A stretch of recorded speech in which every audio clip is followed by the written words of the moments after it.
अखिल भूमंडलीय सर्व शिरोमणि मुनि समाज के संस्थापक आदि मुनीश्वर योगेश्वर सदगुरुदेव शिव मुनि महाराज की जय। उपस्थित मुनि वृंद, साधु सज्जन वृंद, संत वृंद, साधक वृंद, आध्यात्म ज्ञान के जिज्ञासुओं और प्रेमियों, सभी श्रोता वृंद, आप सभी को मेरा कोटिशः नमन, सप्रेम जय जीव। तो आध्यात्मिक चर्चा चल रही है और हम लोग सदगुरुदेव शिव मुनि महाराज रचित ग्रंथ योग का परिचय पर चर्चा कर रहे हैं। अध्याय 6 पर चर्चा हो रही है। शीर्षक दिए हैं सदगुरुदेव शिव मुनि महाराज, मुनियों के लिए साधन क्रम, और इस पर चर्चा हो रही है। और इससे और छोटा सा शीर्षक आगे भी दिए हैं, इस पर कल भी चर्चा हुई और उसी पर आज भी चर्चा करेंगे। हानि की संभावना, है ना। तो सदगुरुदेव हम लोगों को बतला रहे हैं कि शरीर जब पीड़ित है, अगर तकलीफ में है और योग साधन आप कर रहे हैं तो सिर्फ सदगुरुदेव के बतलाए हुए योग साधन को करना है। सदगुरुदेव के बतलाए हुए प्रणव और प्राणायाम को उसी विधि से करना है जैसे सदगुरुदेव बतलाए हैं। तो कठिन से कठिन तकलीफ से आप उबर जाएंगे, है ना। सारे तकलीफ दूर हो जाएंगे आपके, है ना। और उसमें आप तरह तरह का मिलाएंगे तो उससे हानि की संभावना है ना। इसलिए इसको ध्यान से समझ लीजिएगा, सदगुरु की कृपा बनी रहे। तो गुरुदेव कहते हैं, स्वाध्याय की बात बता रहे थे, है ना।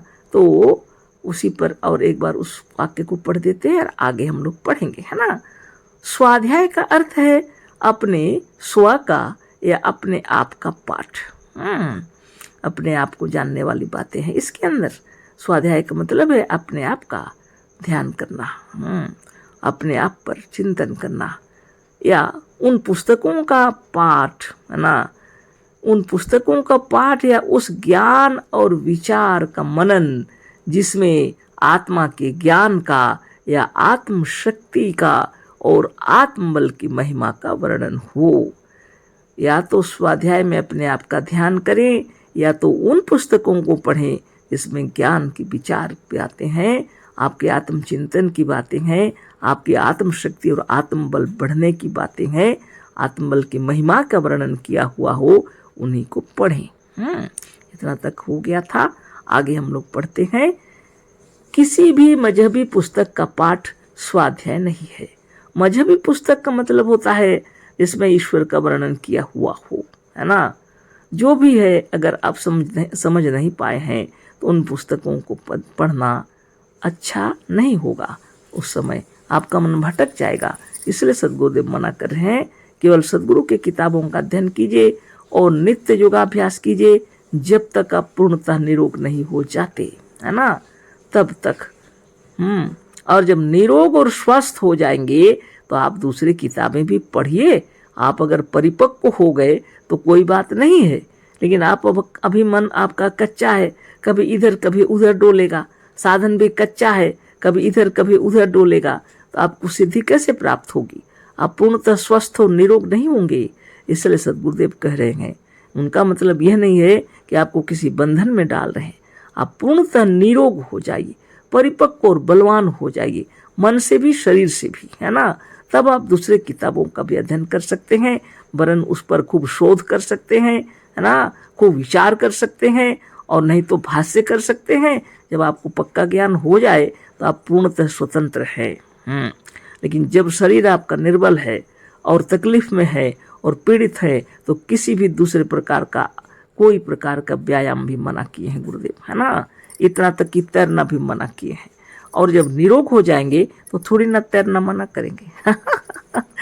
आप जो दौड़ धूप करें कोई चीज नहीं, कठिन से कठिन परिश्रम कर सकते हैं, लेकिन सर्वप्रथम स्वास्थ्य निरोग हो जाएगी, शरीर आपका निर्मल और निरामय हो जाए, उसके बाद भारी से भारी काम कर सकते हैं, है ना।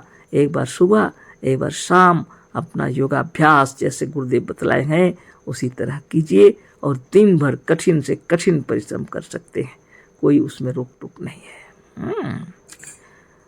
और जो भी आप स्वस्थ शरीर रहेगा आपका, है ना। तो अभी भी किताबों की पढ़ने की बात हो रही है, मजहबी किताबें जिसमें भगवान के बारे में बातें होती हैं, यानी ईश्वर की चर्चा तो हुई है लेकिन उसको अलग माना गया है, उसको स्वयं अपना आप नहीं माना गया है। और उसके पीछे कितने प्रकार के नियम और कानून बताए गए हैं। अनुनय विनय प्रार्थना, है ना, उपवास व्रत पूजा हर मजहब के अंदर। और आप उनको पढ़ेंगे तो आपका मन विचलित होगा निश्चित रूप से, है ना। चाहे उपवास, चाहे कुछ भी, रोजा और क्या क्या जो कुछ भी होगा आप उसको पढ़ेंगे। मजहबी किताबों को पढ़ना छोड़ दीजिए उस समय तक जब तक आपका मन परिपक्व नहीं हो जाता, है ना। कि फिर से पढ़ देते हैं हम, किसी भी मजहबी पुस्तक का पाठ स्वाध्याय नहीं है। वो स्वाध्याय है ही नहीं। लोग स्वाध्याय कहते हैं और कृष्ण के गुणगान करते हैं। जब कृष्ण खुद को मानते तो वो अलग बात है।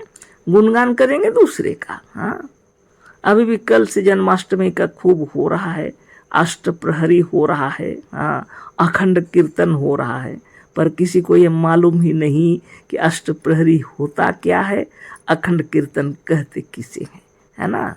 अब बोलेंगे तो किसी को दुख लगेगा, तो क्यों बोलने लगे, है ना। इसीलिए सद्गुरुदेव कहते हैं किसी भी मजहबी पुस्तक का पाठ स्वाध्याय नहीं है। स्वाध्याय करना है आपको। 18 चक्र का भेदन सिखाए हैं गुरुदेव।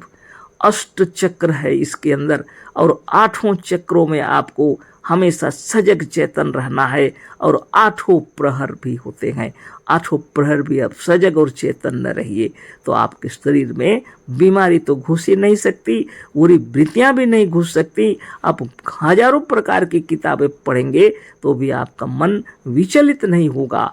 आपके मन के अंदर में मैल घुस ही नहीं सकता। आप उस समय अनेक मजहबी किताबों को पढ़ करके उस पर तर्क कर सकते हैं, शोध कर सकते हैं, चर्चा कर सकते हैं, सबको ब्रह्म ज्ञान बता सकते हैं, खोद खोद के निकाल के बता सकते हैं, है ना। यदि सबसे पहले आपको परिपक्व होना पड़ेगा निश्चित रूप से। इसलिए अभी स्वाध्याय की बात हो रही है, सिर्फ अपने आप का ध्यान ना। आप इधर निरंजनों हम जगदीश्वरों चक्र भेदन के समय कर रहे हैं और उन किताबों में ईश्वर का वर्णन किया है कि तुम वीर बलवान महान, कितनी बातें उनके बारे में बातें होंगी। वो अपनी आत्मा से अलग किसी वस्तु की बातें हो रही हैं, अलग किसी शक्ति की बातें हो रही हैं, जबकि यह व्यर्थ है। इसीलिए लिखे हैं गुरुदेव, है ना।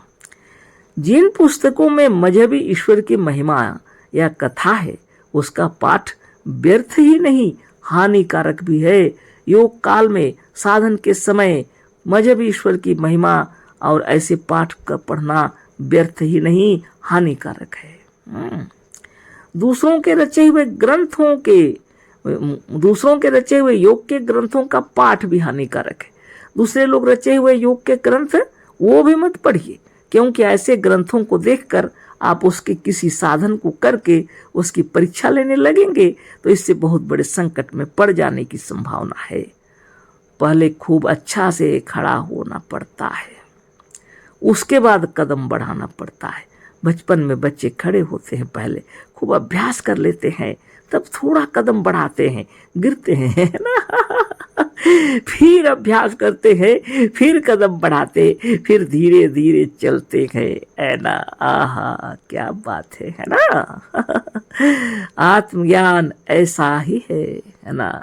इस वक्त आप दूसरे के रचे हुए योग के ग्रंथों का पाठ भी मत कीजिए, ये हानिकारक है।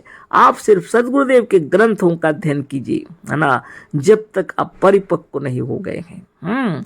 इन्हीं ग्रंथों को पढ़िए और अच्छा से साधन कीजिए और उसके बाद आगे की बात तो आप स्वतंत्र हो गए।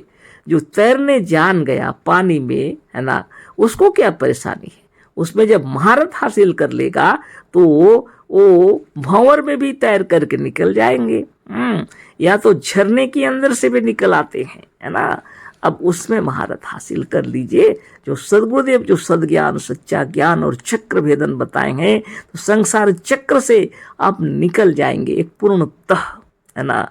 और उसके बाद चाहे किसी के भी ग्रंथ पढ़िए, कोई मना नहीं, उस पर शोध करिए, विचार कीजिए, चर्चा कीजिए और उसको लोगों को बताइए। प्रैक्टिकल करके आप बता सकते हैं कि देखो इससे ये हानि हो सकती है, ऐसी बातें हैं, वो अलग बात है। तो आगे फिर पढ़ते हैं, है ना। उसी को दोबारा पढ़ते हुए दूसरों के रचे हुए योग के ग्रंथों का पाठ भी हानिकारक है, क्योंकि ऐसे ग्रंथों को देखकर आप उसके किसी साधन को करके उसकी परीक्षा लेने लगेंगे तो इससे बहुत बड़े संकट में पड़ जाने की संभावना है। निष्पक्ष, सत्य, सरल और स्वाभाविक आत्मज्ञान और साधन आपको यदि मिलेगा तो हमारे ही ग्रंथों का पाठ करने से, दूसरे ग्रंथों के पाठ से नहीं। एकदम परम सत्य है, इसी को जान लीजिए। निष्पक्ष, सत्य, सरल और स्वाभाविक आत्मज्ञान और साधन आपको सिर्फ सदगुरुदेव के ग्रंथों में मिलेगा, किसी दूसरे ग्रंथों में नहीं। दूसरे किसी भी ग्रंथ का पाठ करने से मनुष्य समाज के पथ से भ्रष्ट हो जाने की संभावना है। आप दूसरों के ग्रंथों को पढ़ेंगे तो मनुष्य समाज के पथ से भ्रष्ट हो जाने की संभावना है। ये तो आप नित्य ही अनुभव करते होंगे। इतने हमारे मुनि लोग हैं, वाह क्या कहना, उनको तो मैं क्या कहूं, है ना। आपने ग्रंथों को पढ़ना ही छोड़ दिए, मुनि समाज के ग्रंथों को पढ़ना ही छोड़ दिए हैं लगता है। केवल दूसरों के ग्रंथों में खूब डूब के लगा रहे हैं। तो कोई बात नहीं, इसको पढ़ के पूरा कर देते हैं, यह है ना। तो पथभ्रष्ट होने की संभावना है, क्योंकि और सब में ईश्वरीय ज्ञान अधिक है। आत्मज्ञान तो नाम मात्र का है। हमारे जिन शिष्यों का ज्ञान खूब परिपक्व हो गया है, जो दूसरे ग्रंथों को देखकर उसके अनुसार चलने नहीं लगते, तो सत्यासत्य को अच्छी तरह से जान गए हैं और हमारी पुस्तकों को बार बार पढ़कर उसके ज्ञान को खूब समझ लिया है। वह चाहे जिस पुस्तक को देखें कोई हानि नहीं है, पर जिनका ज्ञान अभी परिपक्व नहीं हुआ है और जिन लोगों ने जन्म भर तो व्यर्थ के ग्रंथों को देखा है ना, देखा हो और पढ़ा है, अब यदि हमारा शिष्य होने पर भी हमारे रचे हुए ग्रंथों का पाठ या स्वाध्याय नहीं करते, वह कभी उन्नति नहीं कर सकते। ऐसे लोगों का साधन कभी ठीक नहीं होगा जो हमारे रचे हुए ग्रंथों का पाठ नहीं करते।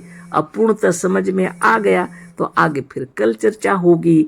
अशेष धन्यवाद, कोटिशः नमन, सप्रेम जय जीव। सदगुरुदेव शिव मुनि महाराज की जय।